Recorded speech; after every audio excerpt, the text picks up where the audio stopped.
अस्सलाम वालेकुम। कैसे हैं आप सब? आई होप आप सब लोग ठीक होंगे। मैं भी ठीक हूँ, अल्लाह का शुक्र है। अगर अभी तक आपने मेरे चैनल को सब्सक्राइब नहीं किया तो काइंडली सब्सक्राइब कर लें, बेल आइकन प्रेस कर दें ताकि मेरी हर न्यू वीडियो आप तक पहुँच सके और अपनी दुआओं में याद रखें। आज का जो मेरा कंटेंट है वीडियो का वो है मीज़ल्स। मीज़ल्स क्या होता है, जिसे हम अपनी जो लेमैन लैंग्वेज होती है उसको हम बोलते हैं खसरा। ठीक है, खसरा का निकलना क्या होता है और उसका घर पे हम कैसे ट्रीटमेंट कर सकते हैं कि हमें हॉस्पिटल जाने की ज़रूरत ना पड़े, और अगर पड़ती भी है ज़रूरत तो क्या क्या कंडीशन ऐसी हों कि हमें हॉस्पिटल जाना पड़ेगा। सबसे पहले तो मैं आपको बताती हूँ कि मीज़ल्स क्या होता है। ठीक है, खसरा बच्चों के अंदर ये बेसिकली बड़ों में भी हो सकता है, बच्चों में भी हो सकता है, लेकिन 80 to 90% के बच्चों में ही निकल जाता है। इसकी अब बच्चों के अंदर वैक्सीन भी हम कराते हैं। ठीक है, एक हम कराते हैं इसकी वैक्सीन 15 महीने के टाइम पे, जब बच्चा 15 मंथ्स का होता है, और जो दूसरी डोज इसकी लगती है वो लगती है 5 to 6 ईयर्स में जाके। ठीक है, MMR नाम से वैक्सीन होती है, measles mumps and rubella. Mumps पे और चिकन पॉक्स पे वीडियो मैं बाद में बनाऊंगी, लेकिन आज मेरा पूरा जो आपसे डिस्कशन है वो मीज़ल्स पे है। ठीक है, अब मीज़ल्स में क्या होता है? मीज़ल्स बेसिकली एक वायरल इन्फेक्शन होता है। ठीक है, it's a basically a viral infection, paramyxo virus होता है जिसकी वजह से ये होता है। और ये अगर एक बच्चे को हुआ है, ठीक है, तो उससे दूसरे बच्चे को लगता है। अब इसमें एक्सपोजर ज़रूरी है। ऐसा नहीं होगा कि आपका बच्चा घर बैठा हुआ है तो उसे मीज़ल्स हो जाए, नहीं।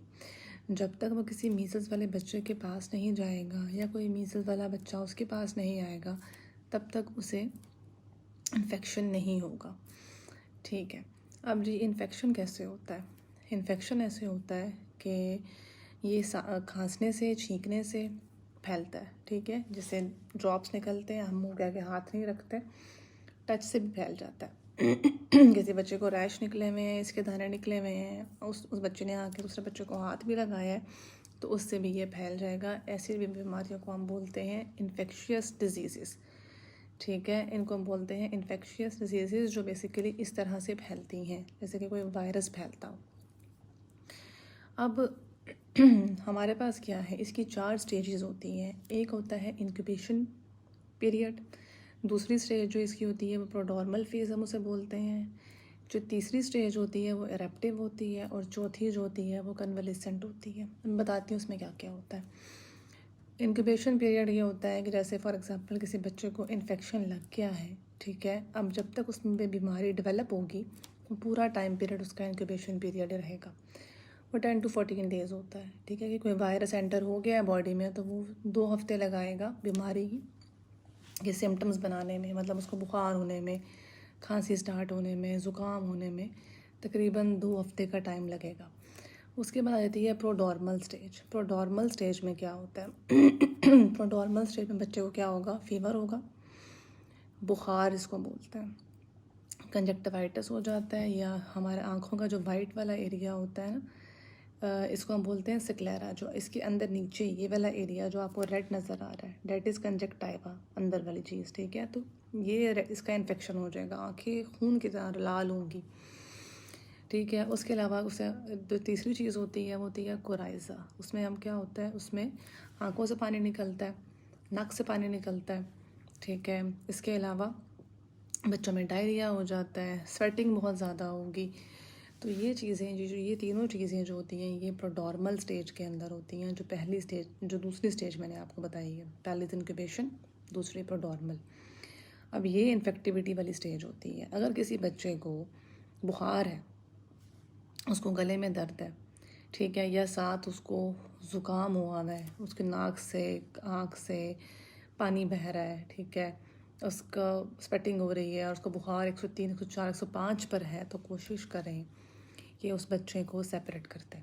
घर में अगर कोई छोटा बच्चा और भी है तो आप उस बच्चे को साइड पे कर दें, क्योंकि वो जो 3 से 4 दिन का टाइम होता है ना प्रोडॉर्मल स्टेज का, वही इन्फेक्टिविटी टाइम है। उसी दौरान अगले बच्चे को इन्फेक्शन लगना होता है। उसके बाद जो दूसरी चीज़ आती है, तीसरी, दैट इज़ एरप्टिव स्टेज। पूरे जिस्म पे दाने निकल आते हैं, ठीक है। एक और चीज़ होती है, ठीक है, एक स्पेशल किस्म के निशान होते हैं जो मुंह के अंदर बन जाते हैं बच्चों के, ठीक है।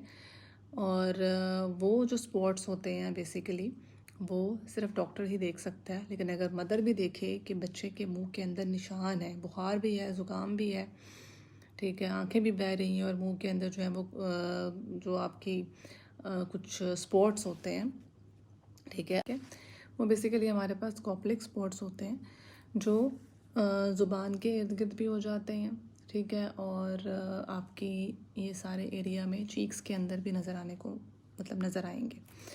तो ये मैंने बताई आपको थर्ड स्टेज, ठीक है, जिसके अंदर ये सारी चीज़ें हो रही हैं और ये ऑलमोस्ट रहती हैं 5 to 6 डेज़ तक। अब इस दौरान इन्फेक्शन नहीं लगता, इन्फेक्शन लगता है सिर्फ नॉर्मल स्टेज पे, ठीक है, और रैश बनने से पहले पहले जब रैशेस बन गए हैं तो फिर इन्फेक्शन नहीं लगना। उसके बाद लास्ट जाती है कन्वलेसेंट स्टेज, जब रैशेस आपके ठीक होना शुरू हो जाते हैं और पेशेंट या बच्चा रिकवर होना शुरू हो जाता है। अब इसमें क्या है, आपने बेसिकली घर में क्या करना है, ये मैंने आपको इसलिए स्टेजेस बताई हैं ताकि जब आपके बच्चे में आपको इनमें से एक भी चीज़ नज़र आए, ठीक है, और उसको पहले खसरा नहीं निकला हुआ, तो आप थोड़े से केयरफुल हो जाएं कि हो सकता है कि ये खसरे की अलामात में से एक हो। अब उसमें करना क्या होता है, डॉक्टर के पास भागने की ज़रूरत नहीं होती है। सबसे पहले तो ये है कि आप उसका फ़ीवर कंट्रोल करें। फ़ीवर स्पॉन्जिंग से, जिसे हम पट्टियाँ कहते हैं, नॉर्मल टैप वाटर होता है, नलके का पानी लें, पट्टियाँ रखें, हाथ पाँव पे पट्टियाँ करें। बुखार को 100 से नीचे रखें, 104 पे ना जाए। पैनाडोल सिरप या ब्रूफेन सिरप आप दे सकते हैं, ठीक है, वो बच्चे की डोज जो बच्चे की ऊपर मकदार लिखी होती है सिरप पे उसके अकॉर्डिंग देनी है आपने। बड़ा बंदा है तो पैनाडोल टैबलेट खा सकता है, लेकिन बड़ों में बहुत कम होते हैं, ज़्यादातर ये छोटे बच्चों में ही निकलते हैं, तो वहाँ पे आप सिंपल सिरप उसको दे सकते हो। पैच होता है, बाय बाय फीवर पैच, ये सारी चीज़ें मैं ऐड कर दूँगी, सिवाय सिरप के। सिरप मैं ऐड नहीं करूँगी क्योंकि आप लोग उसका गलत इस्तेमाल कर सकते हैं। आपने सिरप पैनाडोल ही देना है, लेकिन जो उसके ऊपर लिखा हुआ होगा कि अगर फॉर एग्ज़ाम्पल 1 साल का बच्चा है तो उसके लिए 1 चम्मच बनता है, जो 2 साल का बच्चा है 2 चम्मच बनता है, टीस्पून जो छोटे खाने की चम्मच होती है उसके अकॉर्डिंग आपने उसको देना है, ठीक है।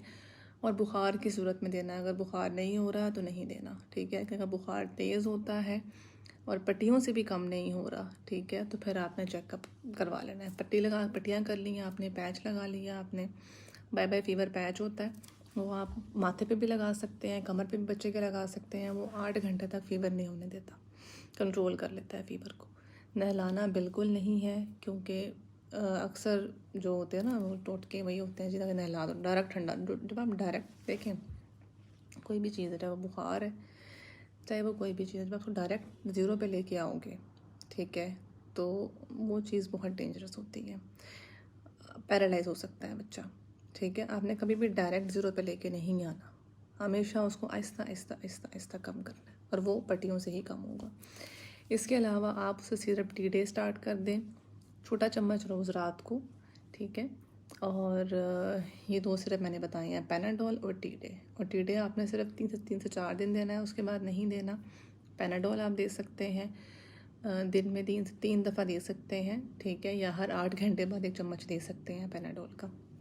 वो आप लोगों को पता है, आपने ड्रॉप से देना है, बड़ा बच्चा है तो उसको चम्मच से देना है, ठीक है। उसके अलावा आपने बुखार कंट्रोल करना है और पानी पिलाना है, हाइड्रेशन लेवल बच्चे का मेंटेन रखना है, खाता पीता रहे, पानी पिए, उसे कुछ भी नहीं होगा। और एक और चीज़ है, रोटी नहीं देनी, अगर बुखार है तो रोटी नहीं देनी, आप उसे ब्रेड दे सकते हैं, आप उसे बिस्किट दे सकते हैं। गंदम या गंदम से बनी हुई कोई चीज़ नहीं देनी, गंदम का दलिया भी नहीं देना क्योंकि वो भी गंदम ही होती है, ठीक है, तो वो चीज़ें भी नहीं देनी है। ये सारी चीज़ें बेसिकली फ़ीवर कॉज करती हैं, ठीक है, बॉडी में हीट प्रोडक्शन करती हैं और फीवर होता है। तो ये सारी चीज़ें हैं, और ये पूरा जो साइकिल होता है ये 2 वीक्स का होता है, ठीक है। 1 वीक के बाद सेटल होना शुरू हो जाता है। तो अगर आप बुखार कंट्रोल कर लें पहले 3-4 दिनों में, उसके बाद रैशेस दाने निकलना शुरू हो जाते हैं, तो आप सिर्फ टी डे दे सकते हैं, रिजिक्स दे सकते हैं, कोई भी एंटी एलर्जिक सिरप आप अगर बेशक डॉक्टर को चेक करवा के देना चाहते हैं तो डॉक्टर को चेक करवा के सिरप लिखवा के ले आएँ, ठीक है, और वही सिरप उसको देते रहें। और अगर मुझसे पूछना चाहते हैं तो मैं आपको डोज़ बता दूंगी, आप मुझे एज बता सकते हैं, मैं आपको डोज़ जो है ना वो कमेंट सेक्शन में लिख दूंगी कि आप कितने दिन इतने इतने दे सकते हैं। और उसके बाद ये सारी चीज़ें हैं। और आइसोलेशन अलग करना बहुत ज़रूरी है। इंक्यूबेशन पीरियड में तो आपको समझ नहीं आएगी फर्स्ट 14 डेज़ में। जब उसको आँखें लाल होना शुरू हो जाए, जो आपके कॉप्लिक स्पॉट्स होते हैं वो बनना शुरू हो जाए, फेस के ऊपर जो एक स्वेलिंग होती है वो होना शुरू हो जाए, आँखों से पानी निकल रहा है, नाक से पानी निकल रहा है, और डायरिया हो गया है जी, बिला वजह पानी निकले जा रहा है आँख से, बुखार अभी नहीं हुआ, ठीक है। अगर ये सारी चीज़ें हो रही हैं, ठीक है, और साथ बाद में बुखार होना भी शुरू हो जाता है, तो उस बच्चे को बिल्कुल भी बाकी बच्चों के साथ ना रखें, सेपरेट कर दें, टोटली सेपरेट कर दें। बाकी ये इसमें डेथ के चांसेस बहुत कम होते हैं, अमवात वाक़या नहीं होती, लेकिन केयरलेसनेस से हो सकती हैं, ठीक है। इसका इलाज है, और इलाज यही है कि आपने सब्र रखना है। बुखार अगर 105 पे गया है तो वो 2 दिन, एक दिन में 104 98 पे नहीं आएगा, वो फिर चढ़ेगा और फिर 103 पे जाएगा, फिर जब चढ़ेगा फिर 104 पे जाएगा। जिस तरह टाइफाइड का फीवर होता है, वो आहिस्ता जैसे जैसे इन्फेक्शन कम होता जाएगा वैसे वैसे वैसे वैसे ये डाउन होता जाएगा, ठीक है। तो ये वायरल डिज़ीज़ है, बैक्टीरियल डिज़ीज़ नहीं है। वायरल डिज़ीज़ के अंदर आपको मेडिसिन की ज़रूरत नहीं होती है, आपने सिर्फ जो है ना उसके अंदर क्या करना होता है, पेशेंट केयर रखनी होती है कि उसको पानी देते रहें, जूसेस देते रहें, नॉर्मल ठंडे नहीं कि गला ख़राब ना। नॉर्मल जूसेस दें, नॉर्मल फ्लूइड्स दें, कुछ नहीं खाता तो ना खिलाएं, वॉमिट हो सकती है, उल्टी हो सकती है, आप उसे जूसेस पे ले आएँ, शेक्स दे सकते हैं, मिल्क शेक्स दे सकते हैं, ठीक है, ये चीज़ें दें उसको खाने के लिए। और जो बैक्टीरियल डिजीज़ होती हैं जैसे कि टाइफाइड है, तो उसमें दवाई के बगैर बंदा ठीक नहीं होता, और इसमें दवाई नहीं चाहिए होती है। इसमें सिर्फ अगर थोड़ी सी खारिश उसको होती है तो आप एंटी एलर्जिक यूज़ कर सकते हैं, सिरप की फॉर्म में, लोशन की फॉर्म में, ठीक है। और अगर उसको बुखार है तो आप ब्रूफेन सिरप दे सकते हैं उसकी एज के अकॉर्डिंग, या फिर पट्टियाँ कर सकते हैं। और दूसरी चीज़ मैंने बताई, पैच लगा सकते हैं, ठीक है। तो पैच का, पट्टियों का लिंक और पिक्चर मैं आपको दे दूँगी, शेयर कर दूँगी, जैसे मैं पहले वीडियोस में करती हूँ।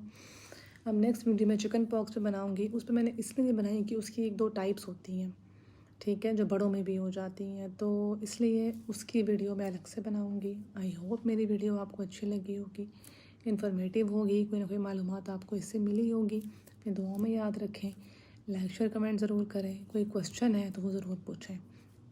थैंक यू सो मच, अल्लाह हाफिज़।